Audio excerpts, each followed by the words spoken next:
नमस्कार। Face to face Madhya प्रदेश में आप सभी दर्शकों का बहुत स्वागत है। एक बार फिर से आपने फेस टू फेस मध्य प्रदेश को नंबर 1 डिबेट शो बनाया, इसके लिए आपका बहुत बहुत धन्यवाद। मध्य प्रदेश देश का इकलौता राज्य है जहां गौ रक्षा और गौ संवर्धन के लिए अलग से गो कैबिनेट गठित की गई। मध्य प्रदेश पहला राज्य है जहां गौ संरक्षण और संवर्धन के लिए गौ एम्बुलेंस चलाने और हर पंचायत में गौशालाएं बनाने जैसी नई योजनाएं की बात कही जा रही है।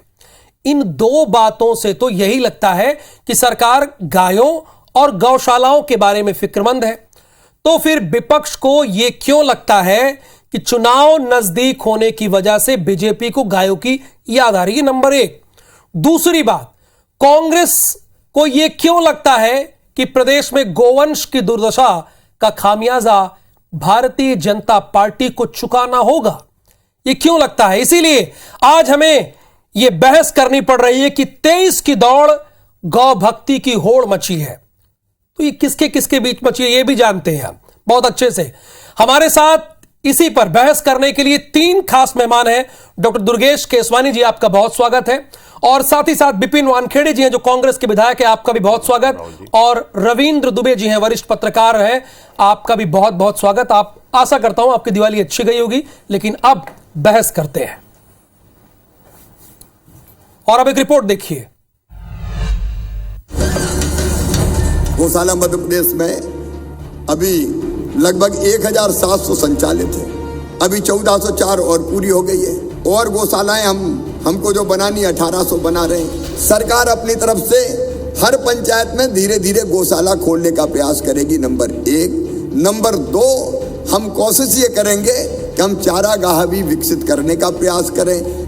गोवर्धन पूजा के मौके पर मुख्यमंत्री शिवराज सिंह चौहान ने एक बार फिर गौशालाओं की संख्या बढ़ाने के अलावा उन्हें आत्मनिर्भर बनाने पर जोर दिया है। जाहिर है पिछली कमलनाथ सरकार हो या मौजूदा शिवराज सरकार, दोनों ने गौशालाओं की संख्या तो बढ़ाई, लेकिन अभी भी कई गौशालाओं की तस्वीरें बहुत रुलाती हैं। कहीं गौशालाओं के मिसमैनेजमेंट तो कहीं चारे पानी की कमी से गायों की मौतों की तस्वीरें लगातार सामने आती रही। और फिर गौ रक्षा और संवर्धन पर सरकारी फोकस बढ़ता दिख रहा है। मध्य प्रदेश गौ संवर्धन बोर्ड ने प्रदेश के सभी 313 विकास खंडों में हाइड्रोलिक तकनीक वाली अत्याधुनिक गौ एम्बुलेंस चलाने की योजना बनाई है। बोर्ड के उपाध्यक्ष स्वामी अखिलेश्वरानंद गिरी मान रहे हैं कि अभी भी करीब 3 लाख गौवंश निराश्रित होकर सड़कों पर है। उन्हें बचाने के लिए बोर्ड लगातार प्रयासरत है। जितना गौवंश सड़कों पर घूम रहा है, भटका हुआ गौवंश है, उनका आश्रय स्थल तैयार किया जा रहा है। इसके साथ साथ मध्य प्रदेश के जंगल में गौवंश वन्य विहार, छोटे बड़े आकार प्रकार में गो अभयारण्य बनाने की योजना सरकार ने बनाई है और शासन अपने संकल्प के अनुरूप काम कर रहा है। राज्य सरकार आगामी गोपाष्टमी से पहले सभी गौशालाओं तक 20 रुपए प्रति गाय अनुदान भी पहुंचाने की तैयारी है। दूसरी तरफ चुनावी साल में गौरक्षा पर बढ़ते सरकारी फोकस को कांग्रेस सियासी चश्मे से देख रही है। कांग्रेस आरोप लगा रही कि चुनाव देखकर सरकार को गाय की याद आ गई है, लेकिन जनता को कमलनाथ सरकार की असली गौभक्ति याद है। भाजपा के शासनकाल में सबसे खराब स्थिति गौशालाओं की होती है तो भाजपा शासनकाल में होती है। कमलनाथ जी का मैं धन्यवाद देता हूं, उन्होंने हमारी गौ माता की चिंता की थी और गौशाला बनाना का काम किया था। इन्होंने रोकने का काम किया और भूखे मारने का काम भारतीय जनता पार्टी की सरकार लगातार करती आ रही है। मध्य प्रदेश देश का इकलौता राज्य जहां गौरक्षा और गौ संवर्धन के लिए अलग से गौ कैबिनेट गठित की गई थी। हालांकि नवंबर 2020 में अपनी पहली बैठक के बाद गौ कैबिनेट लगभग औपचारिकता ही बनकर रह गई। अब गाय की पूंछ पकड़कर कौन चुनावी वैतरणी पार करेगा ये तो बाद में पता लगेगा, लेकिन फिलहाल कांग्रेस और बीजेपी में खुद को बड़ा गौभक्त साबित करने की होड़ लगी है। Vijendra Pande, IBC24, Jabalpur. Face to face Madhya Pradesh की मंशा यही है कि किसी की आवाज को दबाया ना जाए। इसीलिए हम सभी मेहमानों को बराबर 2 मिनट का वक्त देते हैं, वो अपनी बारी में बोलते हैं, अपना पक्ष रखते हैं। तो शुरुआत में बिपिन वानखेड़े जी आपसे ही करना चाहूंगा, चूंकि एशिया का सबसे बड़ा गो अभ्यारण्य कहीं है तो वो आपकी विधानसभा क्षेत्र में है। जब इतना बड़ा गो अभ्यारण्य आपके विधानसभा क्षेत्र में है तो आप लोग सवाल क्यों उठा रहे हैं? देखिए, जब मध्य प्रदेश में कांग्रेस की सरकार थी, कमलनाथ जी ने पूरे प्रदेश में लगभग 1000 गौशालाएं बनाकर तैयार कर दी थी, जिसमें से लगभग 100 गौशालाएं आगर जिले में भी होंगी। लेकिन जब से सत्ता परिवर्तन हुआ, शिवराज सिंह जी मुख्यमंत्री बनकर बैठे, उन सभी गौशालाओं का काम रोक दिया गया। एक भी गौशाला का काम आगे नहीं बढ़ाया गया। जिन गौशालाओं का काम पूरा हो चुका था, उन गौशालाओं को प्रारंभ नहीं होने दिया गया। तो इससे साफ साफ जाहिर होता है कि असली गौ सेवक कौन है। मुख्यमंत्री शिवराज सिंह जी को लगभग 2.25 साल होने आए हैं मुख्यमंत्री की कुर्सी पर फिर से काबिज हुए, लेकिन उन्हें अभी तक गौ माता की याद नहीं आई। और जैसे ही अब चुनाव में 1 साल बचा है, वैसे ही मुख्यमंत्री जी को फिर से गौ माता की याद आ गई और फिर से गौ सेवा की बातें करने लगे। मैं मुख्यमंत्री जी से पूछना चाहता हूं कि जो मध्य प्रदेश में लगभग 1000 गौशालाएं बनकर तैयार हैं, उन गौशालाओं को प्रारंभ क्यों नहीं किया गया? सिर्फ देशता की भावना से उन गौशालाओं को प्रारंभ नहीं करने दिया गया। और वही मुख्यमंत्री जी गौ माता के नाम पर झूठी और बड़ी बड़ी बातें करते हैं। हम बात करते हैं गौ कैबिनेट की, पूरा प्रदेश जानता है आज गौ कैबिनेट सिर्फ कागज पर चल रही है। अगर हम बात करें जमीनी हकीकत की, तो गौ कैबिनेट जमीनी हकीकत से कई कोसों दूर है। आगर जिले में 1400 एकड़ में गौ अभ्यारण्य फैला हुआ है। कई सालों पहले ये गौ अभ्यारण्य बना था। कई सालों तक लगातार वहां पे गौ माता की मृत्यु होती रही, गौ माता की अनदेखी होती रही, उनके खान पान का ध्यान नहीं किया गया। और उसके बाद भी आज गौशाला को, गौ अभ्यारण्य को दिया गया तो निजी हाथों में दिया गया, वो भी मनमानी कीमत पर। एक गाय के पालन पोषण के लिए 50 रुपए की कीमत दी गई। मैं पूछना चाहता हूं कि निजी हाथों में गौ अभ्यारण्य को क्यों दिया गया और एक गौ माता की पालन पोषण की कीमत 50 रुपए क्यों है, जबकि प्रदेश में अन्य जगह पे सरकार 20 रुपए मुहैया करा रही है। Sir, your time is over sir, आपने अपनी बात रख ली। डॉक्टर दुर्गेश केसवानी जी, चूंकि लब्बो-लुआब यही है बातचीत का विपिन वानखेड़े जी की कि जब भी चुनाव आता है तो भारतीय जनता पार्टी को गाय की याद क्यों आती है सर?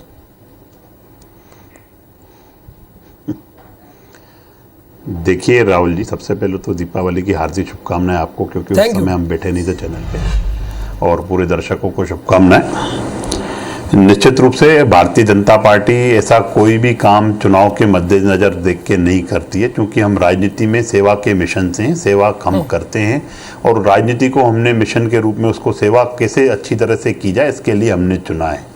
ये सब चीज़ें चुनावी और ये सब चीज़ें हमारी सेकेंडरी, ये तो हमारी आस्था का केंद्र बिंदु है गो। और हमने जितना काम किया, अगर अभ्यारण्य बनाने का काम किया तो हमने किया। गौशालाओं को अगर बात करें तो जो अभ्यारण्य में लगभग 6000 गायों की कैपेसिटी है उसमें, उसको लेकर हमने काम किया। और मध्य प्रदेश में 1800 गौशालाएं और बनने के लिए है। प्रत्येक पंचायत में गौशाला के लिए जो हमारा संकल्प है उसको लेके हम आगे बढ़ रहे हैं। अनेक काम गौशाला के लिए, गौ रक्षा के लिए किए जा रहे हैं, गौ संवर्धन के लिए किए जा रहे हैं। पर आज जो कांग्रेस के यहाँ पे विधायक साथी बैठे हैं, मुझे लगता है कि वो सिर्फ कांग्रेस के मूल चरित्र को आगे बढ़ाते हुए आरोप लगाने का काम कर रहे हैं। अगर कांग्रेस गौ के लिए अगर संजीदगी होती तो करपात्री महाराज का श्राप इंदिरा गांधी जी को और कांग्रेस को नहीं लगता। इन्होंने तो गौ भक्तों पे गोली चलाने का काम करने वाले ये लोग हैं। और आज ये कमलनाथ जी की भक्ति की बातें कर रहे हैं। कमलनाथ जी ने, अरे भैया, हम दीपावली पर्व मनाते हैं कि प्रभु श्री राम रावण का वध करके 14 वर्ष का वनवास से करके घर लौटे थे, और वो उस एक वचन के पीछे अपने पिता के द्वारा दिए गए वचन की बात को लेकर वनवास लिया उन्होंने। और आप तो कमलनाथ जी ने सत्ता प्राप्ति के लिए 973 झूठे वचन दिए प्रदेश की जनता को, एक वचन पूरा नहीं कर पाए। कमलनाथ जी, आपके तो वचन पत्र में लिखा था कि 26,000 पंचायतों में से 26,000 पंचायतों में हम गौशाला खोलने वाले हैं। तो कहा आपने, कहा कितने कदम चले, एक कदम नहीं चल पाए। कमलनाथ जी अपना जो इनका कोर इशू था, कर्ज माफी, sir, your time is over, सब अपनी बात रखने के लिए वो कुछ नहीं कर पाए, पहले राउंड नहीं कर पाए। तो जो श्राप, दुर्गेश जी, चूंकि सभी के लिए समय है सर, सभी के लिए समय है। रविंद्र दुबे जी, चूंकि गाय हम सबकी आस्था का विषय भी है, आस्था से भी जुड़ा हुआ है। आपने तो कांग्रेस गवर्नमेंट को भी देखा है, लंबे समय से भारतीय जनता पार्टी की सरकार को भी देखा है। मध्य प्रदेश में असल में स्थिति क्या है गायों को लेकर, वो जरा आज आप हमारे दर्शकों को बताइए। देखिए, सबसे पहले दर्शकों को दीपावली की शुभकामनाएं। मैंने अभी कांग्रेस और भारतीय जनता पार्टी दोनों के प्रवक्ताओं को सुना है, तो मैं आपको दावे के साथ कह सकता हूं कि गौ की जो संवर्धन के लिए जितने भी दावे किए जा रहे हैं, ये सब बदहाल हैं। बदहाल जिसको बोलते हैं ना, कि हिंदुस्तान में सबसे बदहाल यदि कोई प्रदेश है गौ संवर्धन को लेकर, तो मध्य प्रदेश में। आप किसी भी सड़क पर चले जाइए रात को, आपको सैकड़ों की हजारों की तादाद में जानवर सड़कों पर बैठे मिलेंगे। कई जगह तो ऐसी स्थिति है कि ट्रक से ठोकर लगने से जानवरों की मौत हो जाती है और वो सड़क किनारे कई घायल पड़े हुए हैं, जिनको उठाने वाला कोई नहीं है। ये बिल्कुल साक्षात है, इसके वीडियो फोटो सब जगह सोशल मीडिया में, न्यूज़ पे सब जगह चल रहे हैं। ये बिल्कुल एक फैक्ट बात है। और देखिए, हम ये कहते हैं गौ संवर्धन के लिए गौ जो बनाए जा रहे हैं, उसके लिए सबसे पहले तो बताइए कि अभ्यारण्य बनाया गया, तो अभ्यारण्य की जरूरत क्यों पड़ रही है? गौ तो पालतू जानवर है, तो जो पालक है जब उसको गाय दूध देना बंद कर देती है, उसे छोड़ क्यों देता है? इसके लिए सबसे पहले दंड का प्रावधान होना चाहिए। वो दंड का प्रावधान आज तक नहीं कर रहे हैं। अभी हमारे भारतीय जनता पार्टी के सहयोगी साथी कह रहे थे करपात्री महाराज जी का श्राप, तो करपात्री महाराज जी का यदि श्राप था, यदि उन्होंने गौ संवर्धन के लिए 1966 में आंदोलन किया था और उसमें गोली चली, उसमें 10 लोग मारे गए, गुलजारी लाल नंदा को इस्तीफा देना पड़ा। और उसके बाद देखिए 1966 में इंदिरा गांधी ने कमेटी बनाई, जिसमें गुरु गोलवलकर और श्वेत क्रांति के जनक कुरियन साहब को उसमें कमेटी में प्रमुख सदस्य बनाया गया और इनसे बोला गया कि साहब गौ संवर्धन और गौ वध के लिए क्या किया जाए, इस कमेटी की रिपोर्ट दी जाए। तो 1966 में जो कमेटी बनी, वो 1979 तक वो रिपोर्ट नहीं दे सकी। 1979 में जनता पार्टी जब सरकार आई तो उस कमेटी को भंग कर दिया गया, क्योंकि उसने कोई काम नहीं किया, उसने कोई रिपोर्ट नहीं दिया।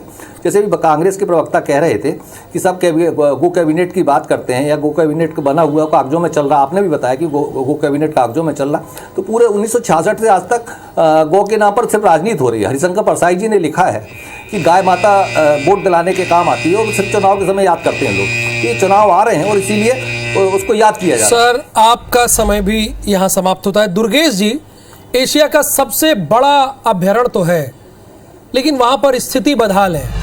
वहीं से विधायक हैं, वो कह रहे हैं कि ये निजी हाथों में क्यों दे दिया गया। पहला उनका ये सवाल है, और दूसरा उनका ये कहना है कि पर गाय यानी प्रति गाय 50 रुपए ही दिए जा रहे हैं। ऐसी स्थिति क्यों है? आपकी सरकार तो बहुत सीरियस है इसको लेकर। देखिए राहुल जी, ये विधायक जी ने तो खुद अपने आप पे एक प्रश्न चिन्ह लगा दिया। अगर आप उस क्षेत्र के विधायक हैं, आप उस क्षेत्र में आप ये बताइए कि आपने अभी तक कितनी राशि वहां पे दी है गौशाला के लिए। विश्व का सबसे बड़ा अभ्यारण्य है वहां पे, और उन्होंने क्या काम कराए हैं वहां पे अभ्यारण्य में, ये इनको जनता को जवाब देना चाहिए। और अगर कहीं कोई कमी पूर्ति है तो आप जनप्रतिनिधि हैं, जनता आपके साथ खड़ी रहती है, जनता ने आपके विश्वास करके आपको मत दिए। आप आगे बढ़िए। निश्चित रूप से सरकार संवेदनशील है इस विषय पे, आगे बढ़ेगी वो भी। और हम तो इन सब चीजों को राजनीति से दूर इतर रख के हम बात करते हैं। अगर कोई अच्छा काम हो रहा है तो आप आगे आइए। सिर्फ आलोचना आरोप लगा देने भर से आप विधायक नहीं हो जाते हैं, आपका दायित्व पूरा नहीं हो जाता है विधायक जी। आप आगे बढ़िए, उसमें बताइए और क्या अच्छा हो सकता है। और निश्चित रूप से जो 50 रुपए सरकार दे रही है, आप देखेंगे राहुल जी, जो समाज सेवी होते हैं, कहना है कि हम गाय के नाम पर राजनीति नहीं करते, आगे बढ़ के आते हैं। आप भी विधायक हैं तो आप भी कुछ करिए। वो ये कह रहे हैं कि हम गाय के नाम पर राजनीति नहीं कर रहे हैं। मुझे तो लगता है कि दुर्गेश जी शिवराज सिंह जी के पक्के चेले मुझे नजर आ रहे हैं। जिस प्रकार से शिवराज सिंह जी गौ माता के नाम पे झूठी बातें करके जनता को बरगलाने का काम करते हैं, दुर्गेश जी भी उसमें कहीं कोई कमी नहीं छोड़ रहे हैं। सीधा राहुल जी, पूरा देश जानता है कि इनके जो राहुल गांधी जी हैं कितना झूठ बोलते हैं। कांग्रेस का मूल चरित्र ही झूठ बोलकर राजनीति करना है। और ये विधायक जी भी यहाँ बैठ के झूठ बोल रहे हैं। विधायक जी, जनता माफ नहीं करेगी आपको, आपके क्षेत्र की जनता कभी माफ नहीं करेगी आपको, अगर विपिन जी आप इस तरह से बातें करेंगे। अरे आपको तो सही में, तभी तो करपात्री महाराज जी ने श्राप दिया था गौ भक्तों को वहां बुला के उनको गोली लगाने का काम। कांग्रेस ने किया। अरे आपने विधायक रहते हुए कमलनाथ जी ने क्या किया। और मेरे को तो दिग्विजय सिंह का भी ट्वीट याद आता है राहुल जी, जो दिग्विजय सिंह ने ट्वीट करके कमलनाथ को चेताया था कि अपने हमारी सरकार में गौ की क्या दुर्दशा हो रही है। उन्होंने फोटो डालते हुए ट्वीट किया था। तो ये सिर्फ आरोप लगाने का काम करते हैं। अरे गौ आस्था का 3000 गौ माताओं को रखा गया है। आस्था की बात करिए आप बताइए कि आप अच्छा क्या कर सकते हैं। और सरकार को भी आपको सुझाव देना चाहिए कि मैं विधायक के नाते जनप्रति होने ना लगे, ये सुझाव दे रहा हूं। पर आप राजनीति करने से बात नहीं आ रहे, आप कमलनाथ जी की बातें करते रह रहे हैं। कमलनाथ जी ने ये किया। अरे कमलनाथ जी अगर कुछ करते तो मध्य प्रदेश से मुख्यमंत्री की पद से नहीं हटते। उन्होंने विधायकों के लिए कुछ नहीं किया, अपने कार्यकर्ताओं के लिए कुछ नहीं किया, जनता के लिए कुछ नहीं किया। इसीलिए यही यार कारण है कि आप विपक्ष में बैठे हैं। अभी वहां पर भारतीय जनता पार्टी के ही विधायक हैं, तो दुर्गेश जी को जाके अपने स्वयं की पार्टी के विधायक से पूछना चाहिए कि उन्होंने कितनी निधि दी है।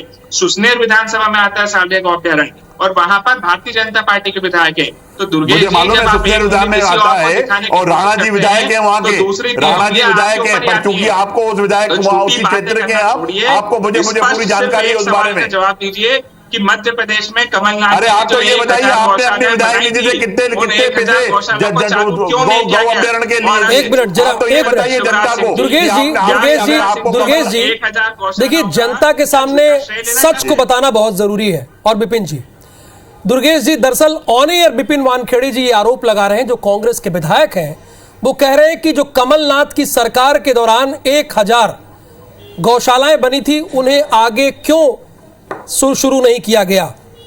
डॉक्टर दुर्गेश जी, इसमें कितनी सच्चाई है?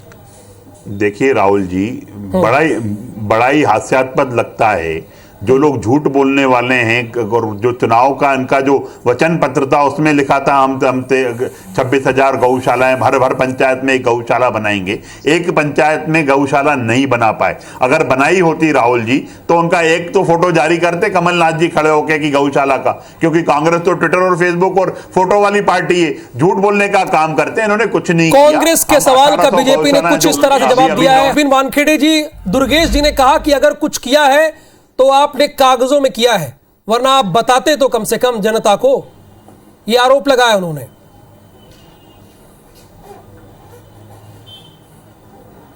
कल आप आगे आ जाइए, भोजन मैं अपने घर पर बनवाऊंगा और दुर्गेश जी को गौशाला लेके जाऊंगा और गौशाला के साथ में उनका फोटो भी खिंचवाऊंगा और वीडियो भी बनवा कर दूंगा।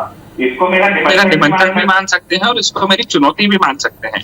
दुर्गेश जी जिस रूप में लेना चाहे उस रूप में लेकर कल आकर आ जाए और मैं उनका गौशाला ले जाकर फोटो खिंचवा दूंगा और वो खुद आके अपनी आंखों से देख सकते हैं कि गौशाला का पूरा निर्माण हो चुका है।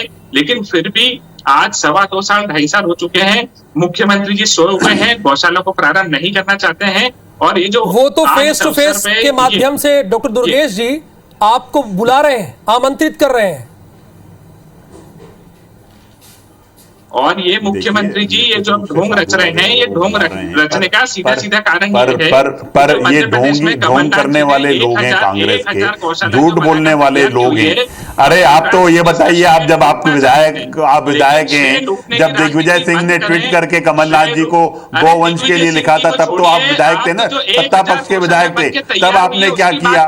ये नहीं करेंगे, ये झूठ बोलेंगे, चैनल पे बैठ के झूठ बोलेंगे, सुर्खियां बटोरने के लिए राहुल जी झूठ बोलेंगे, पर जनता इनके झांसे में आने वाली नहीं है। और ये जिन गौशाला की बात कर रहे हैं, ये सब मनरेगा के पैसे को केंद्र सरकार के अनुदान को लेकर बनाई गई, उनको अपना ये करने की बातें कर रहे हैं, पर जनता इनके झांसे में नहीं आने वाली है। और जनता इनको अच्छी तरह से भली भांति समझती है।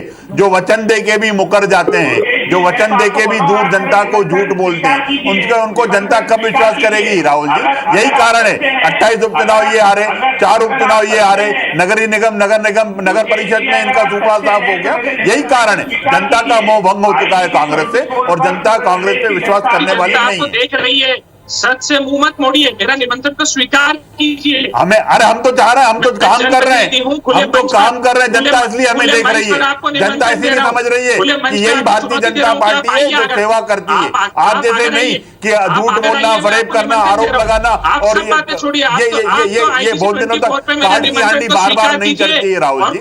ये उस दिशा में आगे बढ़ रहे हैं। हम हमारे काम तो बोल रहे हैं, तभी ये विचलित है, तभी ये विचलित हो रहे हैं। काम कहाँ बोल रहे हैं? मेरा आपसे सवाल है। चलिए एक फाइनल कमेंट सर, आप दोनों की बात आ गई, सत्ता पक्ष और विपक्ष की बात आ गई, जनता ने आप दोनों की बात सुनी। डॉक्टर दुर्गेश जी और विपिन वानखेड़े जी, प्लीज सर साइलेंस, हम एक पत्रकार को भी सुन लेते हैं सर। आप दोनों की बात जनता ने सुन लिया, जनता की अदालत में आपने अपनी बात रख दी। रविंद्र दुबे जी, आप उस पर आरोप लगा लीजिए, पक्ष विपक्ष पर, विपक्ष पक्ष पर, लेकिन ये गायों की स्थिति सुधरे कैसे, बेहतर कैसे हो? क्या मानना है आपका? देखिए देखिए, आरोप प्रत्यारोप से नहीं सुधरने वाली है। यदि सुधरना होती तो 18 साल भारतीय जनता पार्टी को हो गए, और इसके पहले की जो मैं 1966 से बात कर रहा हूं तो कांग्रेस की सरकारें रही, तब भी गौवंश बदहाल है, गौवंश के हालत में कहीं सुधार नहीं। और गौवंश देखिए हमारे हिंदू समाज में हम बचपन से देखते आ रहे हैं, वो हमारे लिए पूज्य रही है। हम दीपावली में उसकी पूजा करते रहे, गाय के गोबर से कितनी महत्ता हमारे घरों में, हम गोवर्धन की पूजा करते हैं। आप देखिए कि उसके दूध से लेकर एक एक चीज से हम उसकी महत्ता हमारे लिए, लेकिन समाज में इस तरीके का माहौल बन चुका है कि आज जैसे हम कहते हैं ना कि हमारा समाज में स्वार्थ आ गया है और समाज में स्वार्थीपन आ गया। जैसे हम बूढ़े माँ बाप को छोड़ देते हैं कभी अपने स्वार्थ के लिए, उसी तरह गाय को जब वो ठाटर हो जाती है, जब दूध देना बंद कर देती है, उसे देहाती भाषा में ठाटर कहते हैं, जब वो ठाटर हो जाती है तो हम उसको छोड़ देते हैं और वो अब बदहाल दूसरों को खेतों में चढ़ती है, उसे किसान मारता पीटता है और फिर वो सड़कों पर आ जाती है। इस पर रोक लगाने की जरूरत है, आप ये कह रहे हैं। सर, समय का अभाव है, माफी के साथ आपको रोक रहा हूं क्योंकि मैं भी समय के पहिए से बंधा हूं। शुक्रिया विपिन जी आने के लिए इस बहस में, और डॉक्टर दुर्गेश केसवानी जी आपका भी बहुत बहुत धन्यवाद।